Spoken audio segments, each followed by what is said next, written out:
everyone, Angela here. Life can be challenging. Trust me, I get it. However, I have learned we can either view the opposition or value the opportunity. Ponder on the problem or praise the potential.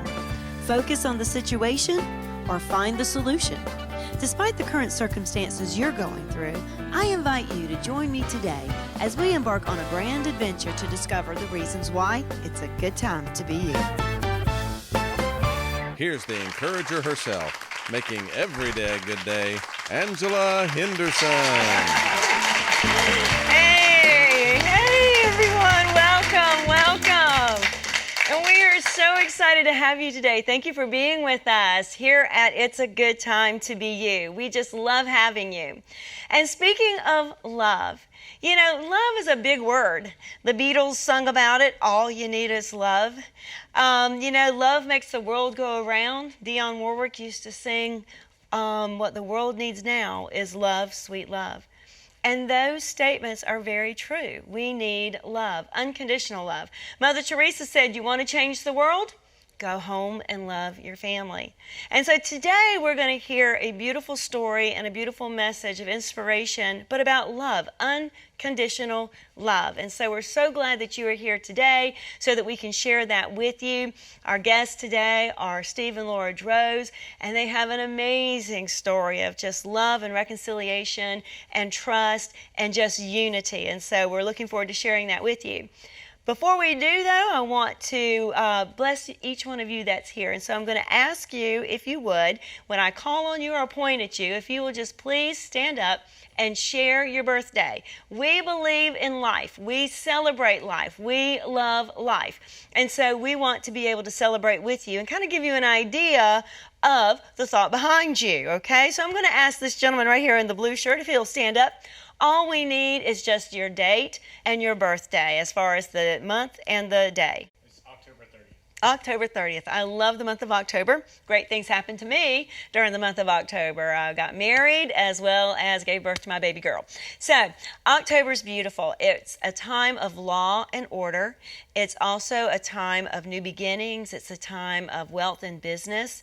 And so with you, a lot of times you might be a thinker. You might be someone who likes to dot your I's, cross your T's, try to, keep things organized. Maybe not in every area of life. There's always one area that isn't, because you got to have that place, where you just kind of are loose and free. But you're very methodical about things. And the 29th, you said?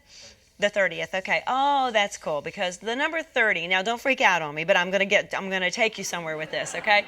The 30th represents times of trial and testing and suffering and sorrow. And so there's nothing wrong with that, okay, as long as there's purpose to the pain. And there's always purpose to the pain. So you have probably walked a path where it's maybe been challenging, and sometimes you think, give me a break, or is there ever going to be a break here? It's just one challenge after the other.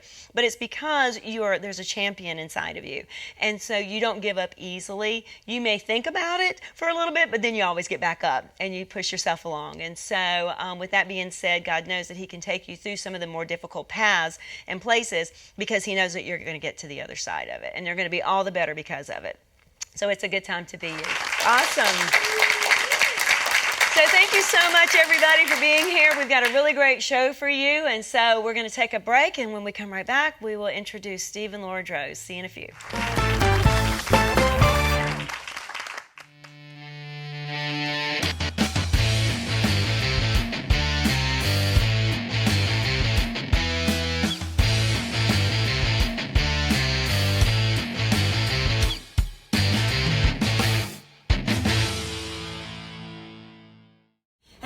Angela here with It's a Good Time to Be You, and we are doing our Master Marvel segment, and we are so excited to be with our friend here, Wendy Plank from State Farm. Wendy, welcome to Master Marvel. Thank you for letting us come in and just kind of harass you a little bit. But we just want to build you up and encourage you today. So Wendy, I'm going to ask you if you would tell me what your birthday is. You don't have to say the year, just the day. Good. The month and the day. December the 10th. Oh my goodness, I love December. We have been with Novembers and Decembers all day long. along, so this is pretty cool.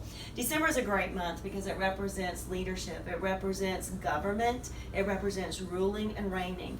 And you are probably a woman who has learned to do that, who walks in authority. You understand your authority. You've been there, you've done that, you've seen a thing or two. And so you have certain authority and you are really able to pour into other people. Yeah. And the number 10, you said, right? 10 represents law and order. And so what that means is that you are very organized, you dot your I's, cross your T's, you like to have things in a certain way, maybe placed in a certain way. But this is really good because it's very administrative. And so your gifts and your skills, especially with what you do here with insurance, is amazing. And you are definitely at the right place because I know that you're bringing blessings into many people's lives. And so thank you for who you are and for what you do, Miss Wendy. Now, do you have anything that you would like to say that would encourage our friends on It's a Good Time to Be You? Absolutely. As a single mother, I've raised my 3 children, and now is my opportunity to start and run my own business and do something for myself and return the favor to all those folks who've been very supportive for me and the children over all the years. So just keep it up. You can do this. I encourage you to go out and do whatever it is. Just go make your dreams come true. Oh, Wendy, I love it. This is a wise woman here, people. Listen to her words. And at the count of 3, we're going to tell them it's a good time to be All you. right. Ready? Yes. 1, 2, 3. It's a good time to be you. Thank you. Welcome back, everybody. We're glad you're here. We're so excited that you are investing this time with us. You count and you matter. And we are going to be hearing a beautiful story about love, unconditional love. We're going to hear about faith and hope and trust. And you're going to be so inspired today by what you see. And so we're going to invite Steve and Laura Droz to the stage with us today so they can share their story. Welcome, Steve and Laura. We're so glad to have you. Good deal, Steve. Good to see you. Welcome. So, you guys, how you doing today? Great. Yeah, good to be here. Yeah. We're excited to have you as well.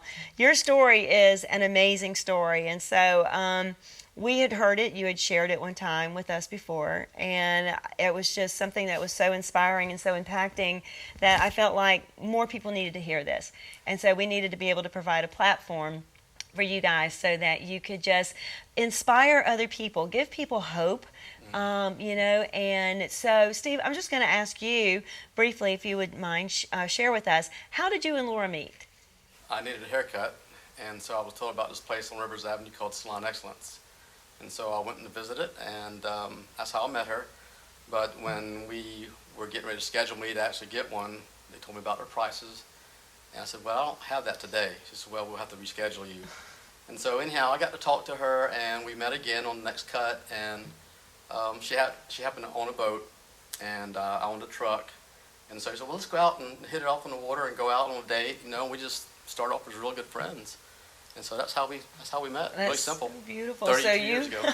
So you had the truck and Laura had the boat, right? Yes. That's pretty awesome. That's cool. And what an amazing time of getting together and just sailing off on the deep blue sea, right? Yes. However, it wasn't quite always like that, was it, Laura? No, Would not you? at all. Well, why don't you share with us a little bit of the background story of just you. We know that, and the producers, as they were kind of sharing with us a little bit about your story, that there was a crisis, there was a story of addiction. And so why don't you share with us how that happened and what you contribute maybe to that issue that you had? Well, I came from a very dysfunctional background. I came from a home that was broken, and I never knew my biological father till I was 16. And when my mom married a man when I was about 5 years old, and she did not know that he was going to be the abuser in our lives. Wow. And with me, he was very controlling and very dominating. But it became sexual abuse at 9 years old. Wow. So from the ages of 9 till my 14th birthday, I was sexually abused every day, every day of my life. And a lot of times it was presented in a form of, this is the discipline. So it was a pretty horrendous life I had for those years. But out of that abuse, I became pregnant. Wow. And and ended up delivering a baby on my 14th birthday. Wow. So, and the baby died. I'm so sorry to hear that. Yeah, it was very tough. But Yes. over the years, you end up searching for something to mask the pain. I couldn't talk about it with my mom. And, you know, back then, you didn't have places to go and talk about it. Right. You didn't have counselors. And, you know, I remember meeting with a rape counselor that said, you know, just pretend like it never happened, it'll go away. And it didn't go away. And so I started, when I became a teenager, you know, after the fact, I started started partying and then using drugs. And one thing became another. And, you know, it's just what it is. It becomes more and more. And that was my escape.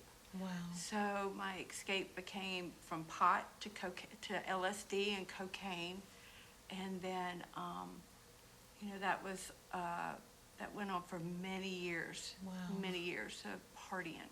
Yes. You know, I wasn't addicted then, but I was partying a lot.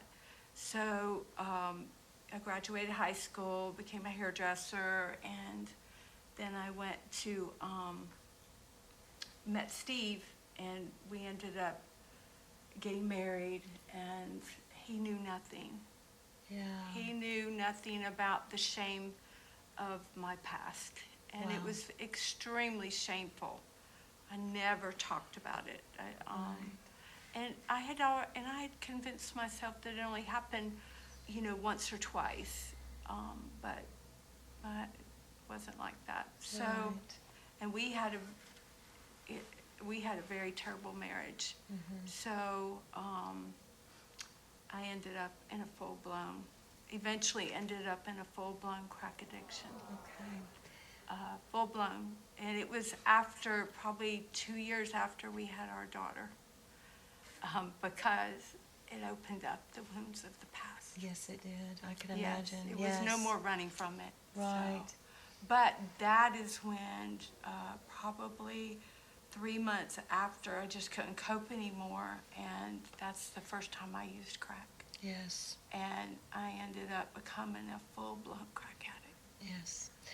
You know, Laura, as I'm sitting here thinking, and some of the numbers that you had shared, the number 5, and talking about from age 19 to 14, you know, we think about, well, God, why did that happen? Why did you allow, you know, a child to walk through something like that?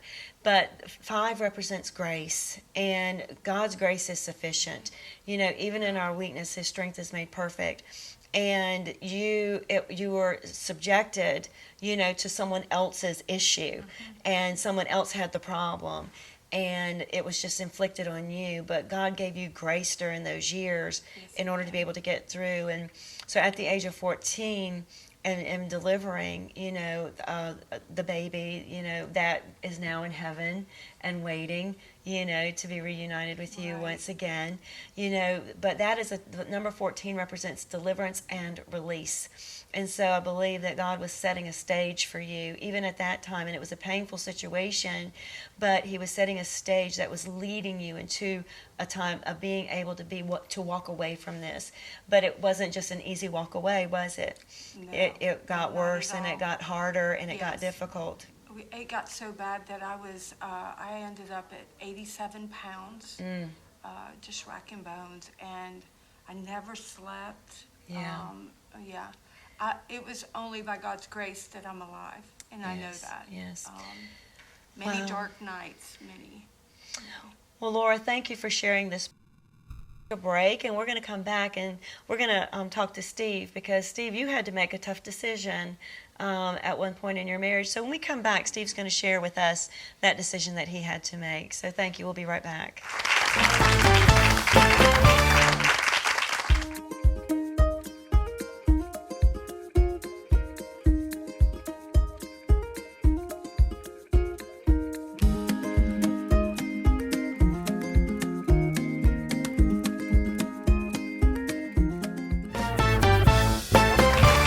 Welcome back, everyone. We are are so honored to have with us Steve and Laura Droz here, and they're sharing their story of just unconditional love and faith and trust, and a very difficult path. It doesn't come easy by any means. Unconditional love, it doesn't come without a cost and without a price. And so Laura had just kind of shared with us a little bit of the background of the story and coming into the marriage. Carrying what she called shame, but we know it's your story, and God has got awesome things for that. Our pain has purpose.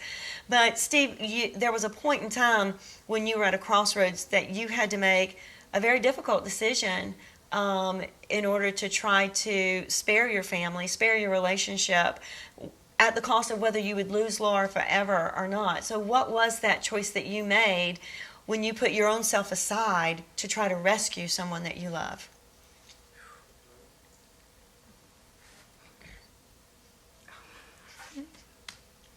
Those were tough days. Those were. It took me right there. Yeah. So those were tough days. It was a choice. It was a choice for the better. Not only for my marriage. At that point, my marriage was done. It was depleted. It was a point in my life where I said, I really don't know what to do. The thing about it is, I went to church. I played church. How about that? Mm. I was in. It was a religion, but the relationship wasn't there for me to make the right choices throughout this process. So one day I just woke up and said, as she said, she was 87 pounds. Everything that I thought a marriage was, it was gone. It was like it was done. And so I said, I want to know what crack is. What causes what makes it a person? How do they act so radical about it? Mm-hmm. And so I went to go see a narcotic agent that he could train me on what to do. So he told me all the high points and low points and what to expect. And so I did all that, and everything that I was in, I guess I was in denial of what was happening to my own family. I wanted to cover it up because my whole life I covered things up. Mm. It was not good to tell your story to the church folks, And so I figured out covering up was not the answer. I had to get to the real answer. Yes. And so I hired a PI to follow her because I was told, don't do it yourself. Stay out of the situation. Mm. And so day 2 of the investigation, I got a phone call, and he said, "Mr. Droz, your wife has been arrested. She is now detained. What do you want to do?" And my world at that point just fell apart. It fell apart. Sorry. That's okay. So I said, okay. I think that was the first time in my life I said, God, if you're real, I need you now. Yeah. I need you right now because I had a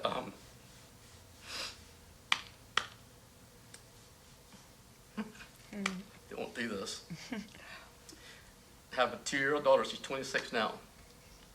I didn't know how to take care of a daughter. I worked all the time. Yeah. But reality set in quick. I was so angry at her. Mm-hmm. I was glad she was in jail. But then I turned to her at night, my daughter, and said, okay, you got to do this. You can do this. I didn't know how to change diapers. I didn't know how to feed a baby. She was 2 years old. Mm. But that crossroad was the decision I had to make. I got ridiculed by people in church. Mm. What kind of man are you that you would do that to your wife? Fortunately, we had a friend, a person we got to meet. His name was Wayne Powell of Teen Challenge. Oh. And so she got connected with them, and he was able to get her out of jail and into Teen Challenge. And so as that process for her life took on, my life changed back at home. I learned how to be not only an employer, but a father, a full-time dad. Wow.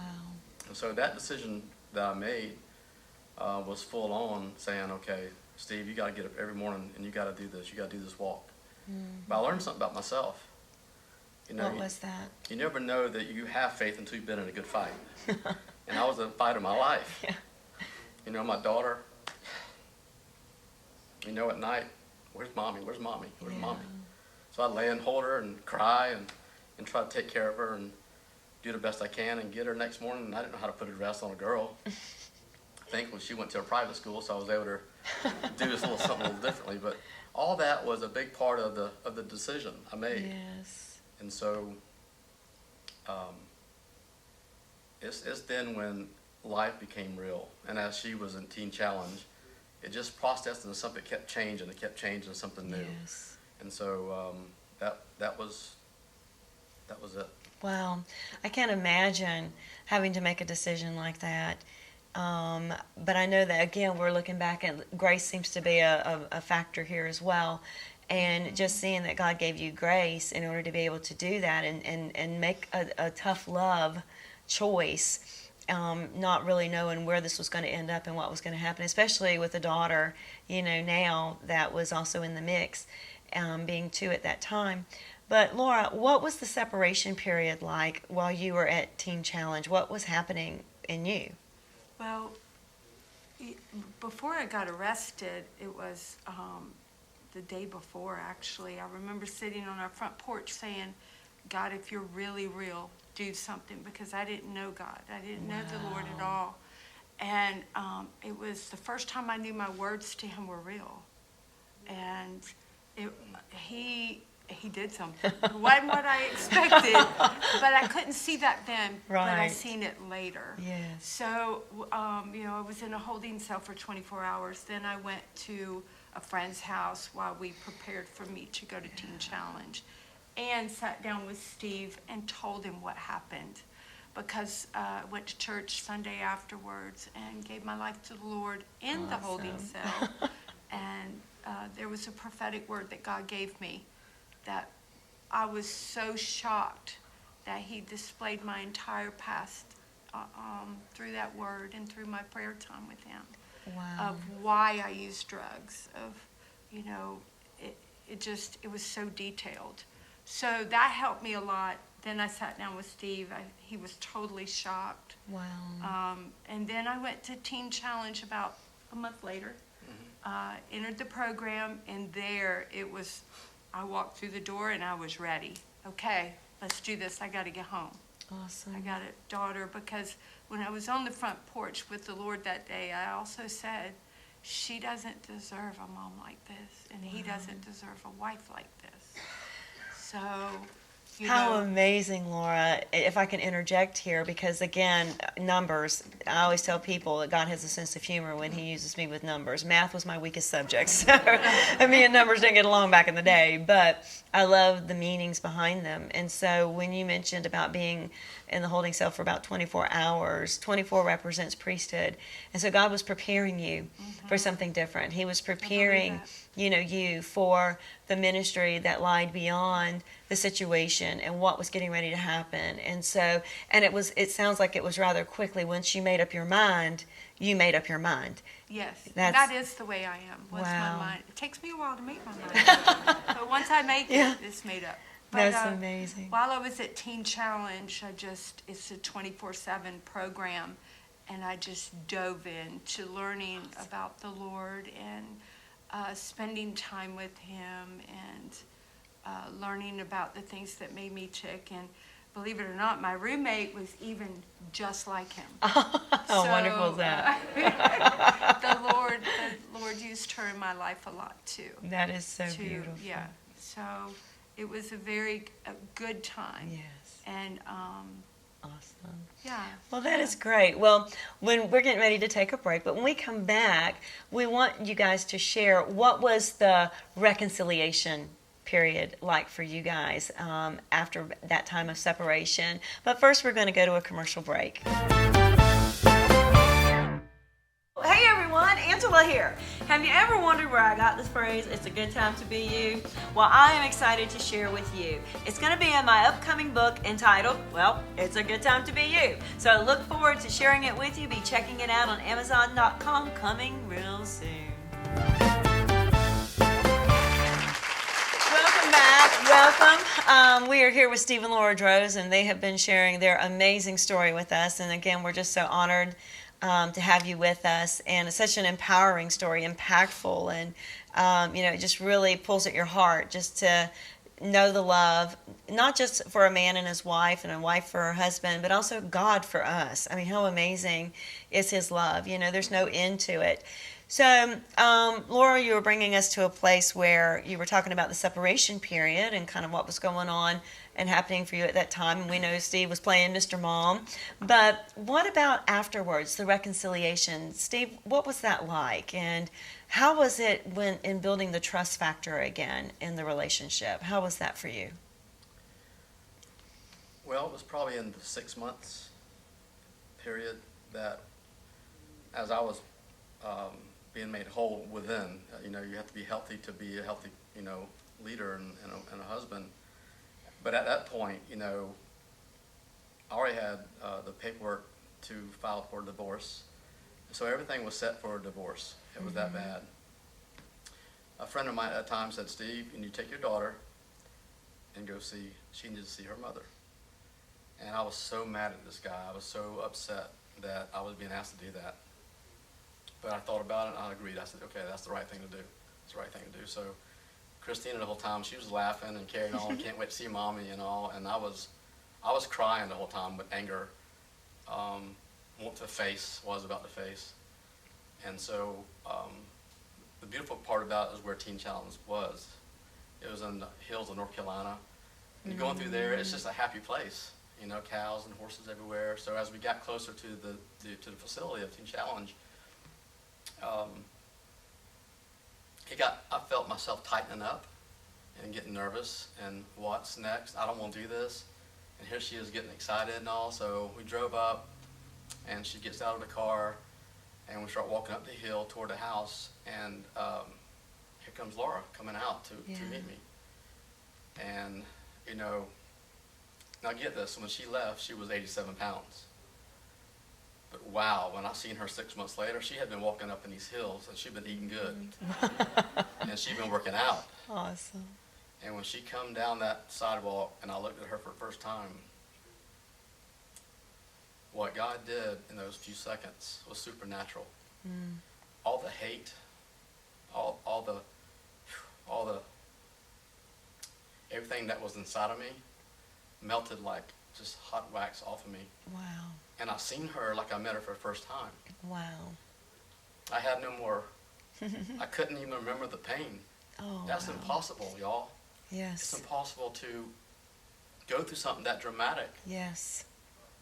And all of a sudden it's gone. It's just gone. And I was looking at her walking down. I said, I couldn't even believe what I was seeing. I said, wow. She didn't let that go when I met her. She was like, it was amazing. You was ready to go get your truck again and hook up to the boat, wow, huh? It was great.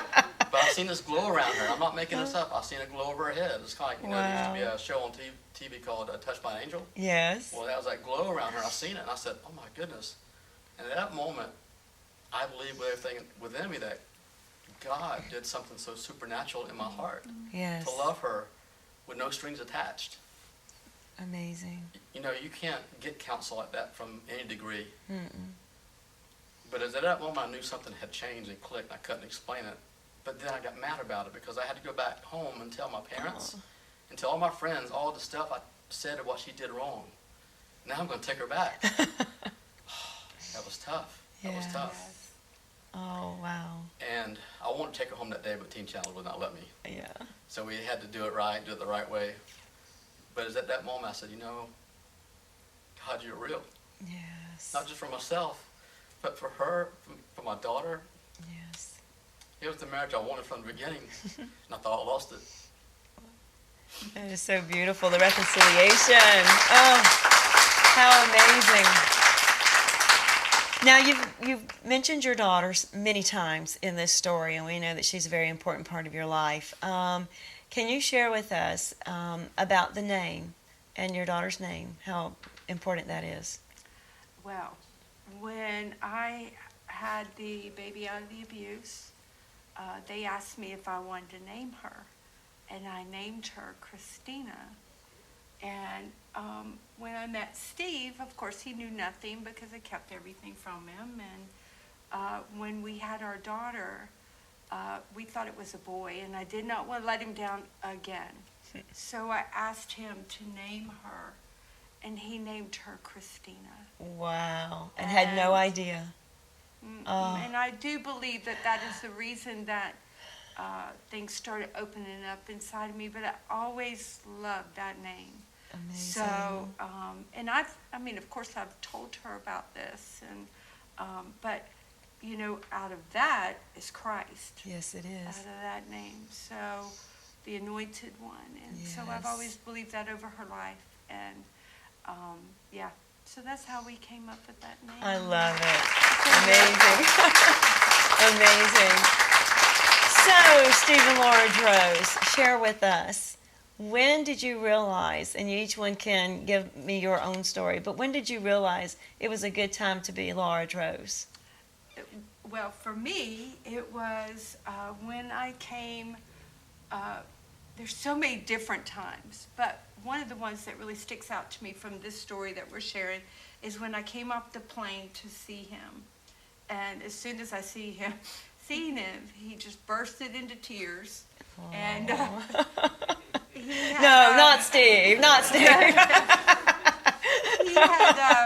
he had said that he had put a fleece out to the Lord on and said that if you want her to come home, then give me a sign. And the sign was that all charges be dropped when he talked to the prosecutor. And he was so excited because he had just gotten that news, I think the day before, that all charges were dropped. And he was so excited. And that it was just so good because, like he said, it was something so different that we'd never experienced before. It was with God. Yes, ma'am. And he's done miracles after miracles in our lives. I love it.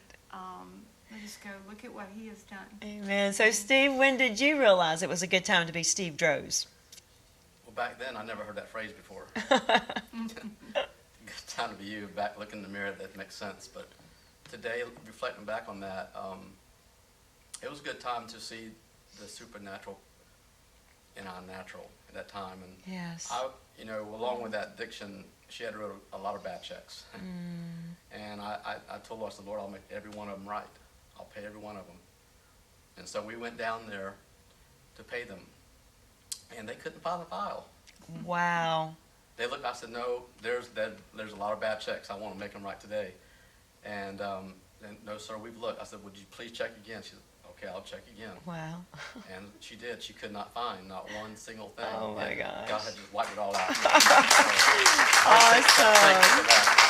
Awesome. Well, you know what? When God brings about redemption, He redeems everything. Right. Yeah. He redeems our lives. He redeems the time. He redeems the finances. He does it right. He just doesn't do things halfway. Yes. So, Steve and Laura, thank you so much for such a beautiful story that you've shared with us. It's truly been inspiring and empowering, and we just want to thank our audience for being with us today as well. Always remember that God has got greater plans than we could ever fathom or we could ever imagine, and love conquers everything. It never fails. And so remember, love, love, love. How about at the count of 3, we tell everybody it's a good time to be you, okay? 1, 2, 3. It's a good time to be you.